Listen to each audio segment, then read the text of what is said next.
The Square Ball Podcast.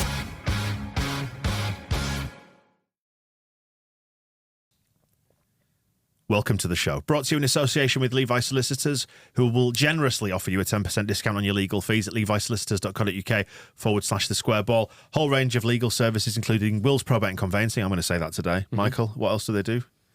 Well, stole my thunder a bit there. They do, I mean, if you're looking at like legal services for you, they do things like lasting powers of attorney. Yeah.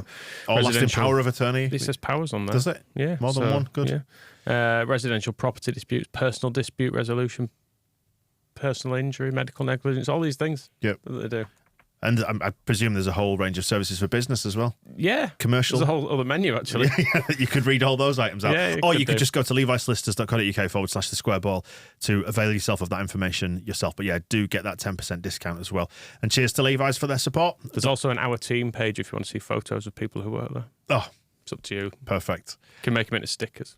Well, this is propaganda off the back of another Leeds victory. Have we got more victories this season now than we had for the whole of last season? How many have we won now? It feels that we had way. 7 last year, and the table suggests we have 8 now, so we've had more. If we beat Plymouth at the weekend, we will have matched last season's entire points total. So it goes to show the difference between having no fun in the Premier League and a bit of fun down here in the Championship. And I think... How do you think Farker would have done in the Premier League with us last season if Jesse Marsh had never come? He'd have kept us up. Yeah. So we'd still be there having a miserable time. Yep. So that's why we should be thanking Jesse. Yes. I'm grateful. And all his pals. Yeah, I'm really grateful for all of it. I had a great time last season. And if we'd have stayed up, we'd still have Rasmus Christensen. Would we ever have signed them? Oh, you mean if we'd have not if we'd have come in at the start of last season, if he'd come in... Oh, no, probably not. Although Victor Orta had a weird hard-on for the whole Red Bull thing as well, didn't he? Yeah. So it's not going well for him in Seville, is it? No, it doesn't seem that way. Question for another day, anyway. Yeah. That was quite a philosophical start to the show, wasn't it? Examining theories and possibilities and... alternate realities. Yeah. The metaverse, things like that. Anyway, Leeds fans obviously happy off the back of a Leicester victory. Good, wasn't it? it was good. I enjoyed it an awful lot. So there is a lot of happiness within this mega mix. And an interesting point, actually, about... Are we going to call him that big crybaby Maresca? Bald fraud. That's the one. Well, wasn't that just feckin' brilliant? 9 a.m. here in Sydney. Weekend is going to be absolutely champion. Let's get into it. 20 degrees. Let's go, boys. Everything just worked out to this really beautiful game to where we completely owned them. They looked completely inert. And Rob was right on Match Ball Live that this year's team would destroy last year's team. Statement win that one tonight. Well done, lads. Get in there. Have that, you crisp shaggers.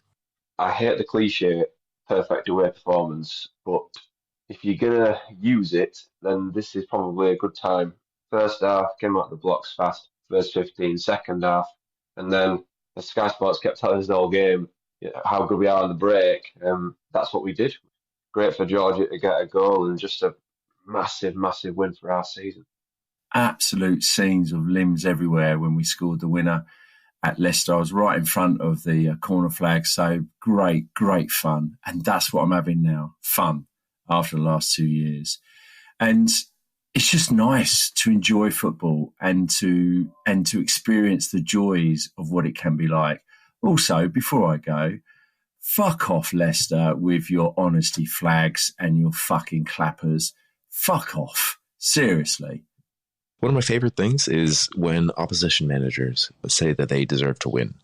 And in this case, it's kind of incredible because they had no shots on target until the 94th minute. And what statistic can you refer to that shows they were better? The passing stats? I mean, I think Pep Guardiola probably needs to figure out that it's actually about scoring goals and not passing. So, stop listening to Yaps down, dude.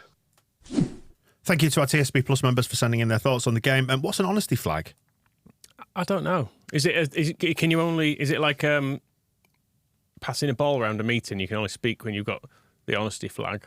I don't know. They put flags out on every seat, and the idea is you leave them there at the end of the game so they can be used by the next person at the next match rather than taking them home. Right. It's not like an honesty box where you got to donate 50p or whatever. Well, no, it's like a flag that's left on your seat and you you said use it that, and you leave it there. I listened to you saying that before, and I just wondered if there's a little honesty box on the chair in front, maybe, where you could say, I'm paying for that because these are just got to leave the flag behind. Just leave it behind for the flag for the next person. Do they not clean up? It's just, I mean, somebody's got to go around and check all the flags are there, which seems like that's already quite a difficult undertaking. It seems like a lot of fuss. Just don't have flags. Head of flags. Is the clapper yours to keep? Do we know? Or the honesty clappers? Is it an honesty clapper? Yeah, I've not heard them referred to as honesty clappers. That's like confessing to having a venereal disease, isn't it? Well, you know all about the honesty flags. Why don't you know about the clappers? I'm telling you everything I know. Right. Okay. Fine.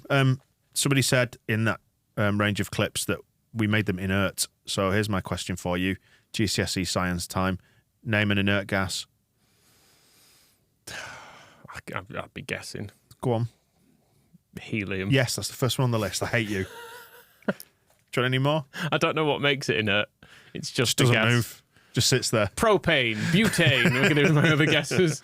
Moscow, would you like to pitch in and guess for another inert gas? I've only got 5 left on my list right now. Yeah, you've basically named all the gases I know. It's none of those, by the way. Well, they're very fiery, propane and butane. So. Yeah, and I think they're not necessarily on the periodic table either. They're a mixture of other stuff.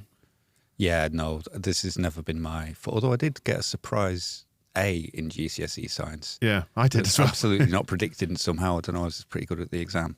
Yes. Neon? Oh, yeah. Big fan of neon? Because obviously it lights up those signs. Yeah. They're called neon signs. Argon? Yeah, good shop. Krypton? Like Superman? Superman, yeah. Yeah. Xenon and Radon, which is the stuff you put in the bath, isn't it? I was centre-back at the end there. I was almost going to guess Rodon for, like, comedic effect. Is it radon checks you get when you move house? When you get your conveyancing done? I think it might come back. Is it like, I think it's one of the things you get. Make sure your house isn't full of radon. I don't know. I don't know. Radon and ray guns. With mining or whatever. Whatever, don't care. Let's say yes. Glen Kamara was good, wasn't he, anyway? Yes. Should we talk about him instead? Well, should we hear from Maresca first, see what he actually had to say? What, is he just the sound of a man crying? Just to hear about him moaning, really. Enzo, 1-0 defeat tonight. Did you feel like you deserved something from the game? But for sure, I think we deserve something more. But at the end, it's football. We know that, and we always said we can control the way we behave. We cannot control the results because tonight, I think we play well. You can't control an amazing save like we saw at the end as well either. That was pretty good for Milan. Yeah, absolutely. The save, the crossbar, many chances around the box. It's what it is. No, I wasn't crying too much, was he? Although he did say that Sunderland were better than us. I think in one of his other comments. Oh, he did say that, yeah. And also many chances around the box. Nah.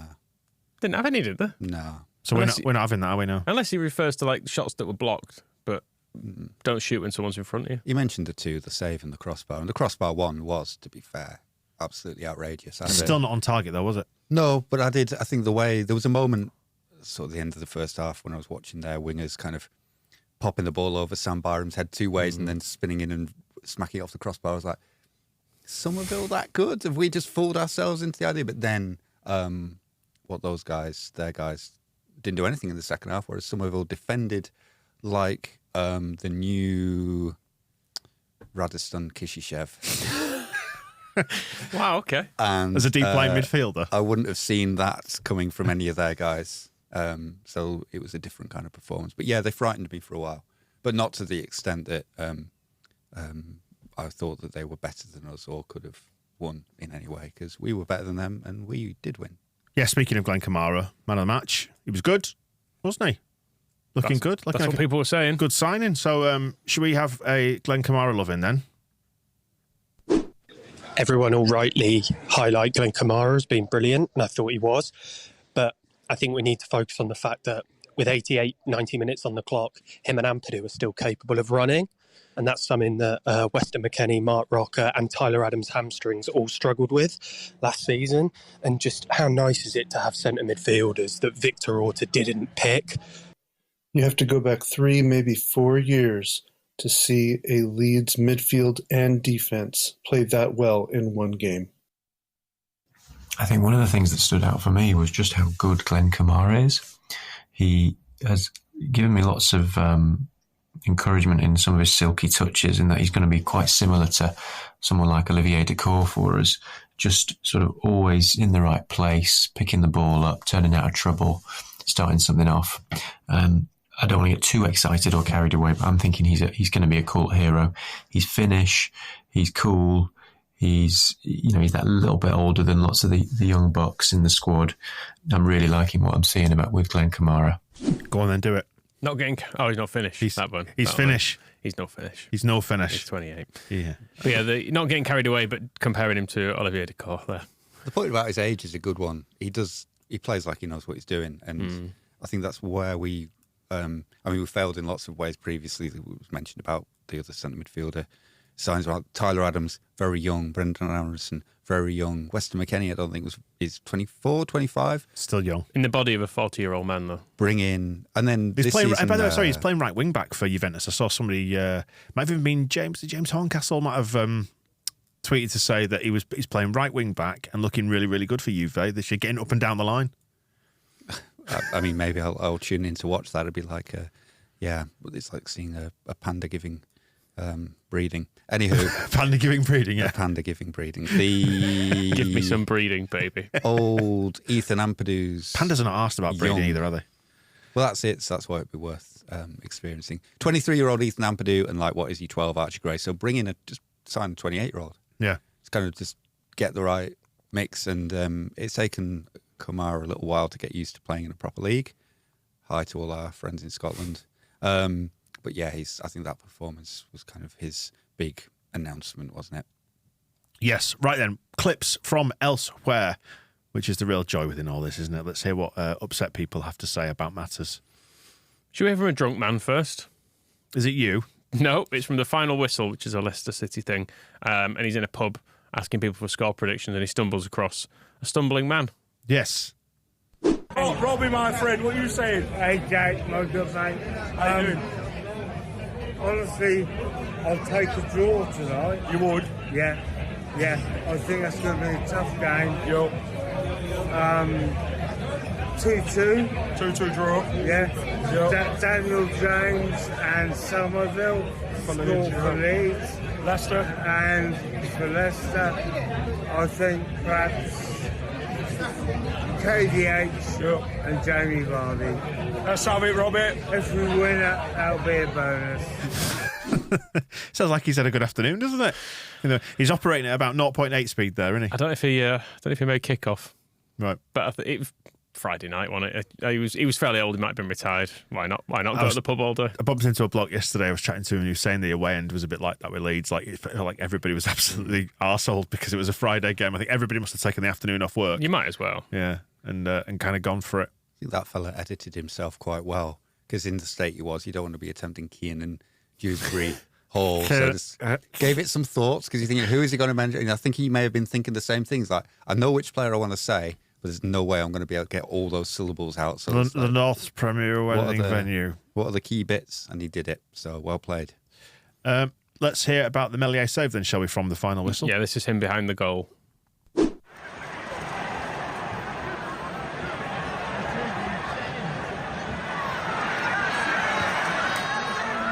What? Yeah!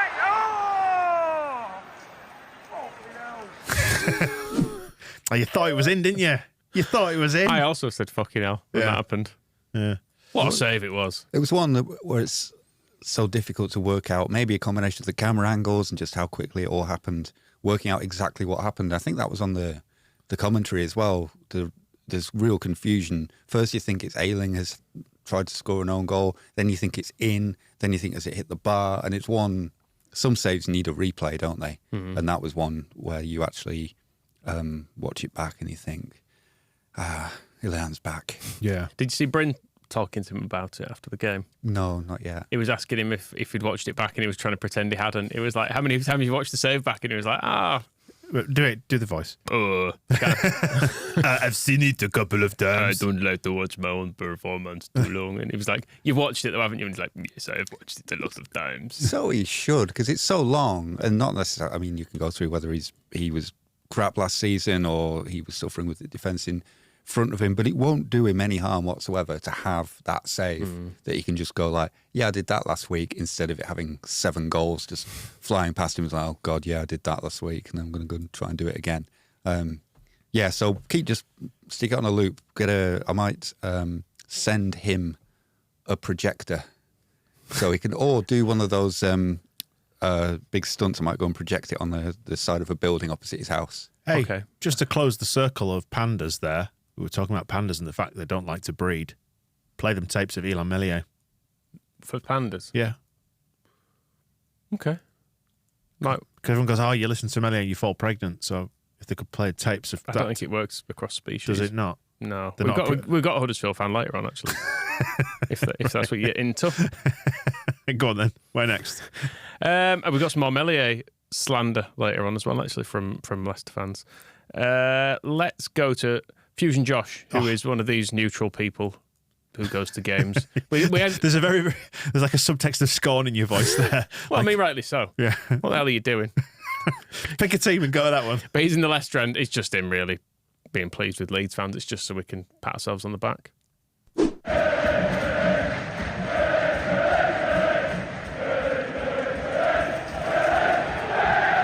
These Leeds fans are an absolute...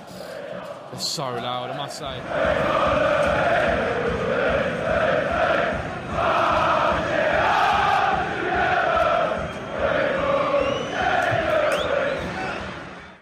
He was at the far end from that as well. Really? Yeah. He's behind the opposite... Well, we're kind of in the corner, aren't we? But yeah, he was right at the other end of the ground, and that's what it sounded like. I don't know why, but I imagine him to be sort of behind the goal off to one side, maybe 3/4 of a stand away behind the goal. That's what in my mind's eye saw him there. I don't know why. Yeah. The thing to remember about Fusion Josh, for podcast lore, is he's the guy who got banned from Brighton for selling on tickets. So it was a 5-year ban from 2019. So he's essentially, we're listening to him serving his prison sentence. So he had picked a club, but that club found out he was up to naughty things. Yeah, and sent him on a tour of the UK.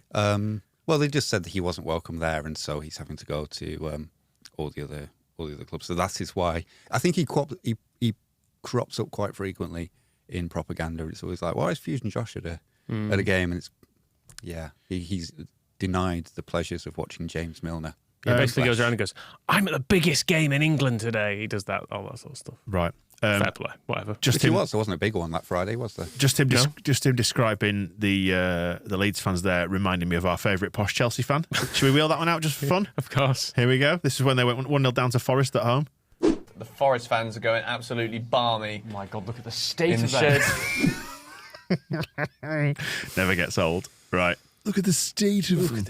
I was really hoping watching Chelsea last night that they were going to somehow draw that game against 9 men, because they'd have been torching the place. Did you notice that all the journalists are kind of frothing and excited because Ange Postecoglou has promised to go all out attack and keep attacking even when they're down to 10 and even when they're down to 9.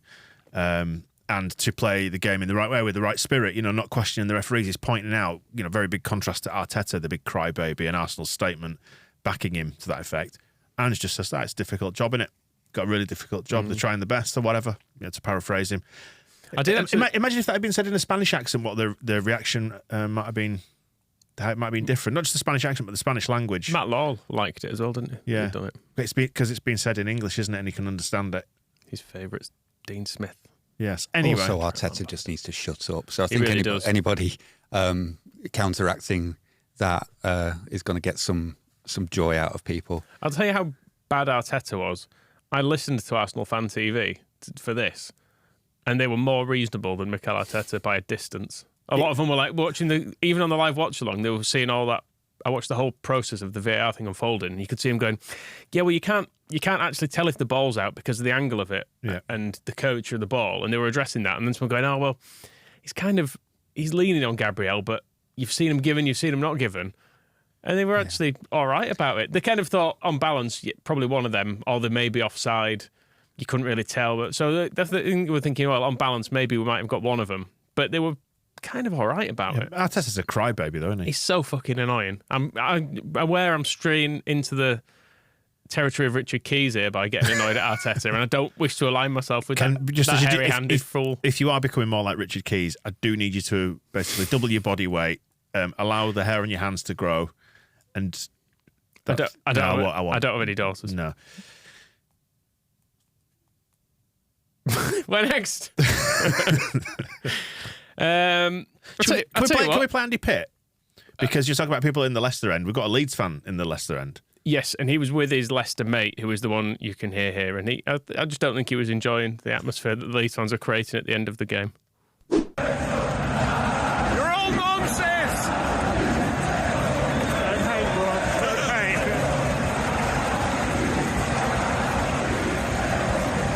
hate. It's funny, isn't it, how accusing people of being nonsense has kind of become the default insult everywhere now, particularly on social media. Yeah. To a class action lawsuit for slander. So a lot of people, if we get everybody to chip in a tenner and see if he wants to prove that in court. You've gone all Chancery there, haven't you? If everyone chips in a tenner. Yes, pay my tax bill. Yes. That's nice. That was nice of him anyway. Before we get onto the miserable and bitter Leicester fans, shall we hear from a kind of sensible one? Yes. And by which sensible I mean someone I agree with who said that we played well beyond the 90. Right, so another Leicester channel, this one, yeah? It would have been a different story if we'd have gone ahead and, the crowd would have got behind us, but that will help them. And I did actually say before this game, I wrote like a preview on the Foxes talk, but ironically, I think it would be better suited for us if we played this game away than at home, bizarrely, because then they would have to force to attack and stuff. But actually, they did attack, to be honest with you. It's not like they sat back. They didn't just completely counter from minute one. Did you see how high they were pushing Ampadu and Kamara? Both of those guys had good games, to be fair. So, yeah, fair play. Got fucking hell, you could say. We got Daniel Farke. I think Daniel Farke played it brilliantly. I think, and it shows you them two styles, even though they're both kind of similar in terms of high intensity, but one of them, as you were mentioning, the more relaxed style of Enzo, where that we'll build up from the back, we'll take our time. And Farke is just like, from minute one, we need to be on them. And again, as you were saying, the first 5 minutes, Leicester City couldn't cope with what was happening to them. Mild contradiction in there, though, talking about Maresca's more relaxed style. Well, they were a lot slower. Yeah, and he pointed out, didn't he, in the build-up to it, I think, which Rob mentioned, was on the match ball, that he'd said they were aiming to slow the tempo down in order to stop us playing the game at our pace. Their keeper was very slow tempo in the opening. Very relaxed. Yeah. The bit that sticks out for me, and they mentioned Kamara and Ampadu pushing forward, but that chance for Rutter before the 3rd minute, I think it's during the 2nd, it came from Leicester tried to chip down the line, and 20 yards from their goal line, Pascal Struijk appears over this guy's head, chests it into the penalty area to Rutter. It's an incredible piece of skill, but also, and then Rutter's through on goal and he gets tackled. What's the centre back doing there? Exactly, and I think that's the first thing that really got Leicester into a panic, where they're like, okay, Ampadu and Kamara might be on us, we pressed a bit more than we're used to, but it's like, fucking hell. I don't think many Championship centre halves will have been up, chesting the ball out of the air and knocking it with one move, creating a chance. Struijk nearly got an assist with his chest in the 2nd minute of the game, and I only wish he had, because that would have been... I would have made sure that every statistical website had an asterisk next to that with like a little clip of the footage, so it didn't just go down as like, oh, maybe it flicked off his head or it's from a corner or something. Chest on the 20-yard line from the wing. Mm-hmm. It needed a lot, and that was kind of big, sexy pirate treasure chest. It's not the point where I knew we were going to win or anything like that, but I think that was the moment I was like, "Oh, we are actually going to be really in this game from the very beginning." Pieces of 8 in that chest, probably. Yes. Do you want to hear briefly from a Huddersfield fan? Before we go back to Leicester. Yeah, go on then. Brad Barbs. So we heard from him last week. They had a really good result this weekend, actually, did Huddersfield. How'd it go? They drew 0-0 at home with Watford. Wow, what a point. Darren Mower. How was the parade? The flags up on the lamppost once more. Honesty flags? No such thing. How do they work, No sorry? such thing. No. Leave them on the lampposts for the next dogs to piss on. Just red flags on broadband accounts in Huddersfield. Tenuous link, but I'll go with We're going with the call everyone nonsense thing, aren't we? Oh, right, okay, yeah. Dog nonsense. Dog nonsense, in yeah, this of case. course, yeah. But yeah, they were not playing well. Right. Was the gist of it. There not as much stuff kicking around. There were loads of videos of the Leeds game. There's only one of this one. Yeah, their chairman. I've gone back and looked again, that Big Kev. Very quiet around the week of the Leeds game. He's had a lot to say before and after, just nothing that week. Weird. But yeah, so it's 0-0. It's into the last minute. The ref has just awarded them a corner, and then brilliantly they go over to take the corner, but before they take it, decides he's had enough. He's had enough. Just wants to get out of there. blows for full time. I want to get out of here. And you can just hear some annoyance at that.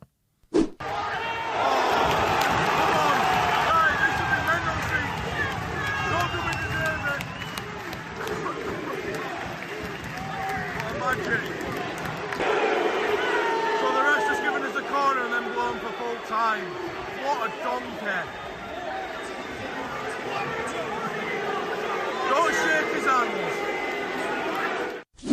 To be fair, I remember distinctly Huddersfield were the first club I ever saw, when people started doing Twitter graphics. They had one of like corner. So like a special GIF for Huddersfield winning a corner. With a player going.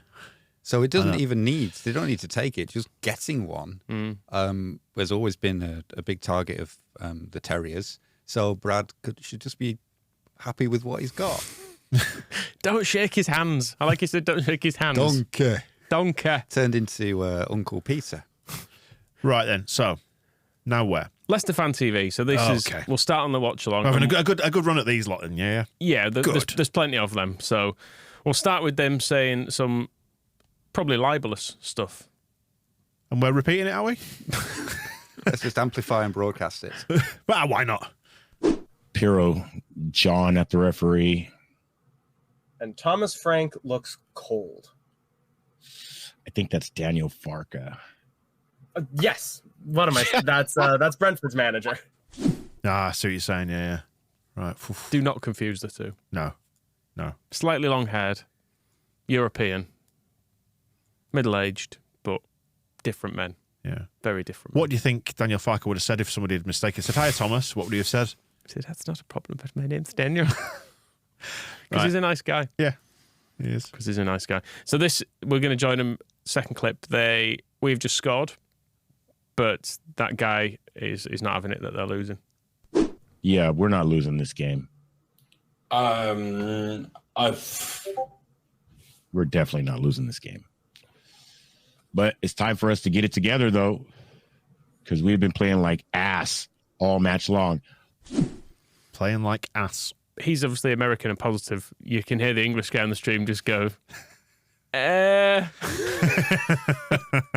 wonder if he was a bit confused about the tenses he was using and like whether he was on are they in different countries? Yeah, they were all. There's probably a moment there where he's going like, we're not losing. He's like, does he notice that is his stream on a delay? It's time zones, isn't it? Yeah, so he might have been like 5 hours behind or something. Yeah, where they weren't losing. So, but I guess it made it clear. Game hadn't even kicked off. He got back to the ass. We're on to, so we've in very short order had a donkey and an ass, and it's the same thing. So are you a donkey or an ass man? Who was it who was referred to as an ass man? Was it Mick Jones? Yeah, it was Leeds United's Twitter account shortened assistant manager in a tweet to ass man Mick Jones. Back before you could put 4,000 characters and it was just 140. Yeah, ass man. Yeah, super. So to answer the question, donkey or ass man? I'm going to go ass man. Good lad. Right, next. So this is the game coming to an end. They're starting to realise that we might actually win this game. And so they start on the celebration police. Oh, you're right. They've gone all Richard Keys then, haven't they? They come barging in and saying, what are you looking happy this for? This is a raid. There? Why are you having so much fun? To lose this game from that lucky goal, I'll be annoyed because they got their goal from a save and deflection. But did they deserve to be ahead? Yes. These fans are singing really loud, but like we're 11 points clear ahead of you. So shut the fuck up. We're 11 points ahead of you, right? Yes, you're winning. I guess we are past the watershed, so it's fine. We are miles ahead of you. Shut the front door. Shut the fuck up. We are destroying you in the league. You can say all you want. We are 11 points clear ahead of you. We can go to sleep for 3 weeks and still be ahead of you. There's no sincerity in what he's saying there, is there? I don't know. I think he's genuinely annoyed. No, he's not. No, I think he's quite a miserable guy, that one. Right. I kind of I didn't know mind. you're ahead of us, but what can we do about that but beat you and get 3 points over you? Yeah, the flip side of that is that he is somewhat over-celebrating having beaten Huddersfield, for example. We've got 11 points because we've beaten Rotherham. So this is what he's kind of get this. So they've built up. I wouldn't say that they've they've not had an easy time. They've played a mixture of teams. They've beaten Stoke, who we could not. But he is essentially grandstanding a Premier League team beating a lot of Championship teams and losing to Hull. So you lost to Hull. How were your celebrations then? I'm putting my hand up like I'm in class because I want to say, lucky goal question mark. It wasn't deflected. It was a big, powerful header from a corner that was saved and then put in on the rebound. I think the keeper was lucky to save it in the first place. It was a really good save, actually. He was lucky. He fell. It's one of those. There's nothing wrong with it. It's a good corner. It's a good header. There's probably the thing that's wrong with it is that they've not marked little Sam, and he's got up with a surprisingly tall Sam has headed it. Good save, and then what happens next is Russ is just there to react first. And so I think the keeper failed, don't you? The keeper failed because he could have cleared it. Yeah, that's one way of looking at it. If he was good. However, they do know how to recognise a good keeper, right? Right? Well, this is the Meslier save. Ooh, little fast passing play here out onto the right wing. I don't get why we're going to the wing though. Crossed in from Fatawu. Does my whole life in! No, what a save! Did he save it off the crossbar? Oh my God! The net ball climbed high above. Oh, Mavididi, too heavy of a touch. I have to see the replay on that. I am stunned. I thought that ball was in the net. I 100% thought that ball was in the net. I was waiting for the goal video. Meslier aggressive save. That was a great save. Oh, what a save! Yeah, and what I saw from the net was Meslier hitting the side. Oh, Elon Meslier just saved them this game. Yes. Oh my goodness. And how often do Leeds fans get to say that? The Andre Onana of the championship, he is. Right. Slander. Okay. It's good as Meslier. It does have an occasional ricking in, but all keepers do, don't they? Especially with the way they're asked to play these days. Do you think they're taught not to use the wings in the United States? Yeah, because I'm putting that out there for. We've nearly scored. It's the best chance that they had all game. You know where the goals are, don't you? They're in the goal frames. They're in the middle. Yeah, so I'm wondering what's happening with the old soccer education.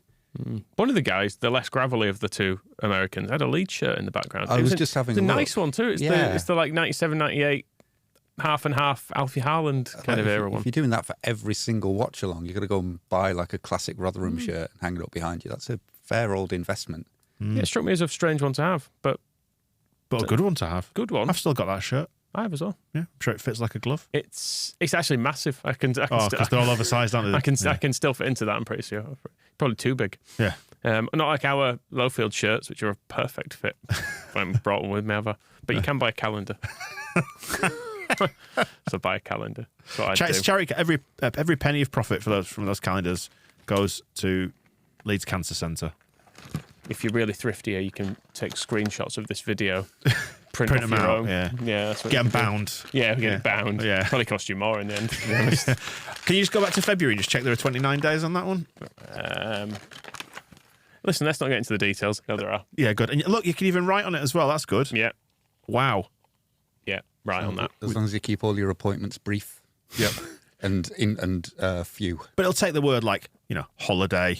Yeah. School breaks up. Dentist. Funeral. And if that's not enough to remind you.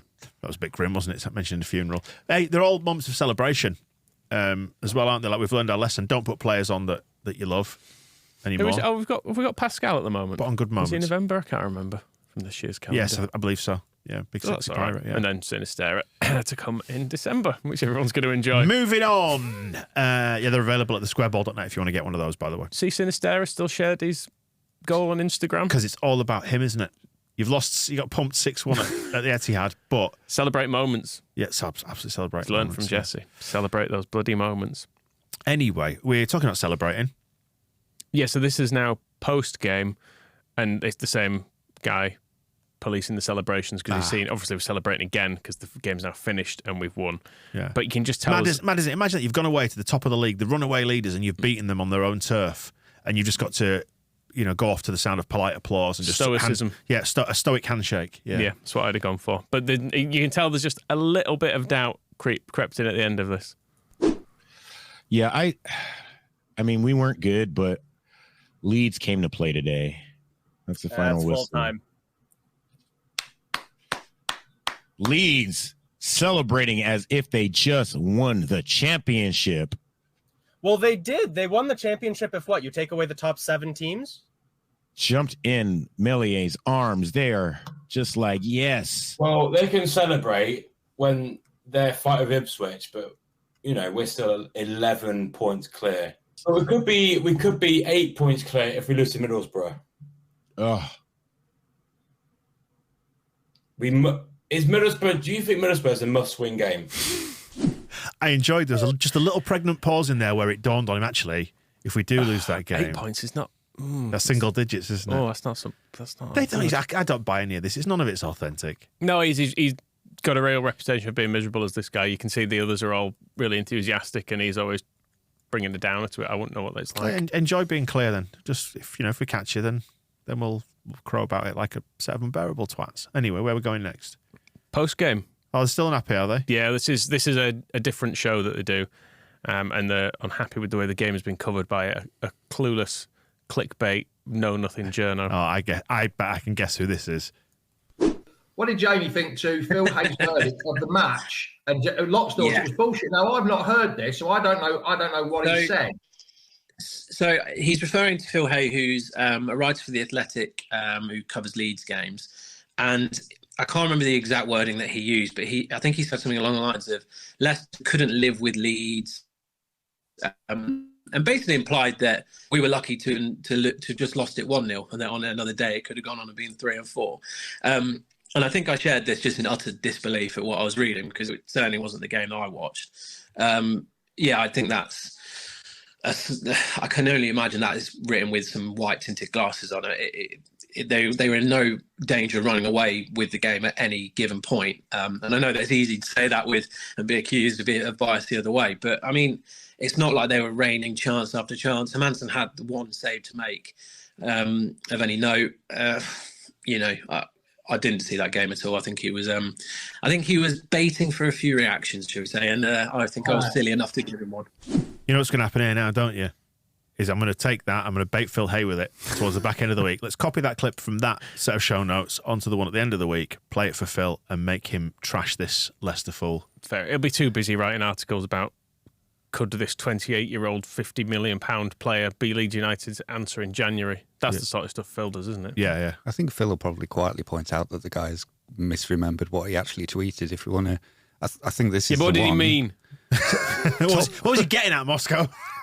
top result, top performance, too good for Leicester to withstand, defensively fantastic, kept chasing a goal which deservedly came. A little cat among the pigeons here. I mean, that must be the one, because it's got that bit about too good for Leicester to withstand, which he was objecting to. But then he's invented loads of stuff about Leeds were going to score 7. He was sort about it. No, he just said that we kept chasing the goal until it came. He's disrespected Martin O'Neill, Matt Elliott. It's disgusting what Is it King Henry who was buried there, the third or whatever, someone like that? One of them, Richard, I think the one who was buried in Leicester and they found him under a car park, disrespecting his memory. Yeah. Who else is from Leicester? Moscow, you'll know some obscure 80s pop references from Leicester. Give me an 80s Leicester pop star. No. I felt certain you'd be like, oh, right. Yes. Thank God we've got Wikipedia. Famous people from Leicester and Leicestershire. Oh, I'll pull that up and we can maybe close out the show on such excitement as talking about, Richard Attenborough. Oh. Yeah. And his brother. Betty Driver. Good. I don't know who that is. Yeah. Betty Driver, I think, was in Coronation Street. Sounds like the big Coronation Street, actually, yeah. Shock horror, David Attenborough. Yeah. Manish, who presents on the BBC. Oh, is he still going, is he? He does international coverage, actually, don't he now? He occasionally pops up on the old internet radio, doesn't he? Yeah. Manish. You'll see him on a stream. Engelbert Humperdinck. Do you know, I think I knew that. The bassist from Dire Straits. John, let's play some more clips anyway. Anyway, so yeah, this is the final clip of Leicester Fan TV. And I feel like Moscow's going to disappear down a wormhole now, and we're never going to get him back. No, I was trying to find, because that guy said he had to bite on the tweet. Is he called Baz Rant? Or is that somebody else? I can't actually find what his reaction was. But yeah, when journalism and fandom mixes, you get tribe like this. One like. People thinking Phil is a Leeds fan. And he's not. Yeah, that's true. He's a Scotsman who follows Hearts. I mean, that would blow their minds if this guy is saying these nice things about Leeds United. He doesn't even support them. What the hell? That's how deep the bias can run. The objective monster. That's all I can say. Let's should we give the people what they want? Yeah, they finally get, because they're all been quite young and American, the people they've had on to this point. So finally they get like a good bit of middle-aged old, grizzled old miserable grizzled old championship bastard on who hates Leeds, and this is what we want. All I'll say is, who did Farker think he was at the end? Fucking Jurgen Klopp. I did say we're still 11 points clear from them, aren't we? Yeah, they're celebrating finishing. They're celebrating making it to the topmost playoff spot, like they've won the league. Yeah. Look, no one likes Leeds. Everyone hates Leeds. Dirty Leeds scum. He sounds like he's a little bit tired and emotional. He's a bit like that as well. Yeah. He sounds like a dirty old man voice he's doing. All right, here we go. Just to stress it, it's a dirty old man voice. He's dirty not old a man voice. Yeah, he's not a dirty old man. I think it's because he kept saying dirty. Right. It made me think. Dirty Leeds. But fine, whatever hate on us. I just don't buy any of it that they're saying. None of it. None of it sounds real. It all just sounds forced. Can we go to Johnny United, though, who is the very epitome of authenticity? A man whose rage over Man United just seems to consume him every single week. I had to edit this down because he went on for 4 or 5 minutes saying essentially this. So he's the Man United fan from Bradford, we should say, who just launches into tirades of fury. People seem to bait him online, don't they? He responds in kind, and then he signs off with, all right, guys, thanks a lot. Don't forget to like and subscribe.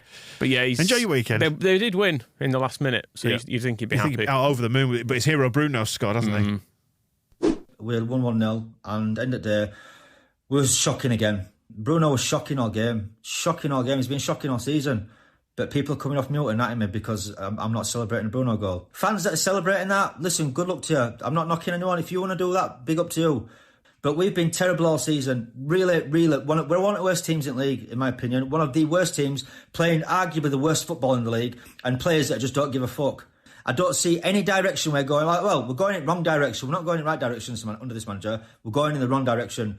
Shocking stuff what I'm watching. Because it's bad stuff what we're watching. We're within our rights to feel how we want to feel. We're calling in shit for what it is. Use people that are jumping onto that as like, that's going to make us kick on. I think you're living in Cloud Cuckoo Land. I genuinely think you're living in Disneyland where fucking Mickey Mouse and Daffy Duck fucking live. So the football's been trash all season. We're one of the worst teams in the league all season, and the players don't give a fuck, it seems, right? And you want fans like me to buy into that. You seriously want me to buy into that. Are you taking the piss? Come on now, let's be fucking real.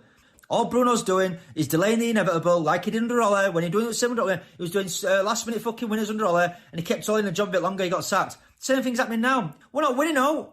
We are that bad. Get that into your fucking heads. All right, simple as fucking that. Enjoy the rest of your weekend, guys, and take care. I love him. He's amazing. You could just hear him kind of escalating there, couldn't you? And then he brought himself back from the brink. He did well. He was controlled and measured there. Was there a question at the start of that? He just talked. He's just talking to himself, yeah, because it felt like he was quite some distance. He does occasionally do Twitter Spaces, but when other people are involved, he just yells at them. So I think he's made me realise, because someone will go, "No, Johnny, I think Bruno, he got him." "No, I didn't!" He just gets really upset and shouts over the top of him. So he's maybe realised his best place is just complaining to himself. The monologue. In a room. Which ultimately is what we all end up doing. So there you go. That wraps up propaganda for this time. Off the back of Plymouth, we don't really know much about Plymouth fan channels, do we? So we'll have to see what's going on with the Pilgrims. Is that what they are? I forget about the Pilgrims. Yeah, the old Pilgrims, because they went from Plymouth and over to with the Bell and the ship and sailing west. I see you know your history. Yeah. Pilgrimed it right off, didn't they? They pilgrimed it to the max. Well then, we'll leave it there. Thank you for joining us on Propaganda. Back with more. Buy a calendar. And a shirt? And a shirt. The calendars are for charity, though, so buy a calendar. Calendar for the charity, shirt for us. Thank you. Thank you we'll very much. See you soon. The Square Ball Podcast.